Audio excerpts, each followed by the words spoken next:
Another Japanese restaurant na naman ang ating kakainan. Dito yan sa Mindokoro, Makati branch. Pagpasok pa lang, ang ganda na kanyang interior.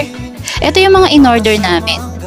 Unico Paitan, tama ba yung pagkakapronounce? Maanghang siya, dapat ata tinanggal tong sili. Ito, shoyu ramen, gyoza, at dessert.